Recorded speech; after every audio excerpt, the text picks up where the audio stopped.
A lot of people aren't expecting much from the Steelers in 2026. They're not the favorites in the AFC North, and most people don't even have them making the playoffs. But I think this team is really being overlooked. I'm going to give you 5 reasons why I think they could surprise people this season. At number 5, I have the reunion between Mike McCarthy and Aaron Rodgers. McCarthy was the head coach in Green Bay for 13 seasons for Rodgers, where the pair won a Super Bowl together, and the quarterback put up some of the best years of his Hall of Fame career. They were one of the most successful QB head coach duos of the 2010s, and in today's NFL, where coaches and quarterbacks rarely stay together for long periods of time, that familiarity could be a huge advantage for the Steelers. McCarthy also becomes the Steelers' first offensive-minded head coach of the Super Bowl era. Between his time in Green Bay and Dallas, his offenses have consistently ranked amongst the league's best. There's no reason to believe that Pittsburgh can't be in this conversation this season. With Rodgers reunited with the coach who got the best out of him and a much improved group of weapons around him, I think this offense has a chance to surprise a lot of people in 26. At number 4 is the arrival of a new defensive coordinator.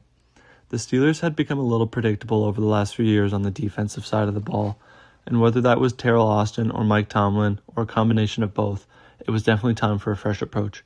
Patrick Graham takes over this year after spending years coordinating defenses around the league, and he's built a reputation for disguising coverages, mixing up pressure packages, and adjusting his game plan to each opponent instead of relying on the same looks every week. I think we'll see players used much more creatively than they were in the past. Jalen Ramsey is going to become a true chess piece, rotating between free safety, the slot, and other alignments to maximize his versatility. Patrick Graham also has a strong track record of working with defensive linemen, which could be huge for the continued development of Keanu Benton and Derek Harmon. Sometimes a new voice is all that a talented defense needs, and if Patrick Graham is able to get more out of the unit that's already loaded with talent, the Steelers' defense could once again become one of the best in football. The third reason I think the Steelers could surprise some people is their schedule.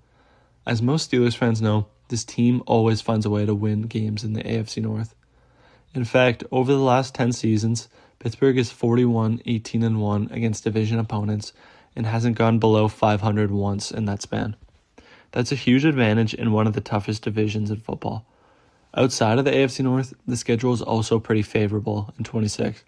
The Steelers drop both the AFC South and NFC South, 2 divisions that aren't expected to be among the NFL's strongest this season.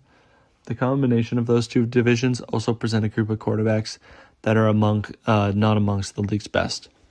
Even the 2 first-place games, that Denver and New England, that the Steelers got from winning the division last year, those teams aren't even the most favored in their division to win from sportsbooks. No NFL schedule is easy, but compared to some other contenders in the AFC, the Steelers have a real opportunity to take advantage of the path in front of them.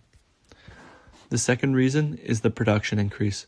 I believe we have an overall improved group of defensive talent from a year ago. We already talked about why I believe the scheme and coaching could freshen things up, but I think there's also better players in this group. The signing of Jamel Dean is quietly one of the best pickups over the offseason, signing for just over $12 million a year. The second cornerback has been a problem for Pittsburgh for a while, with Patrick Peterson and Darius Slay both being late career failed experiments. The last real solid duo I remember at cornerback is Joe Hayden and Steven Nelson in 2020. Deshaun Elliott is also returning from a knee injury that kept him out of most of last year, and I think Elliott's a guy that most people underrate, and I think OCs and quarterbacks have to highlight him.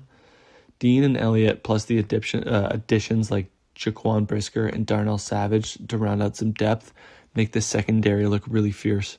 In terms of the front seven, it remains relatively similar, which is a good thing because this group has been a strength for a very long time.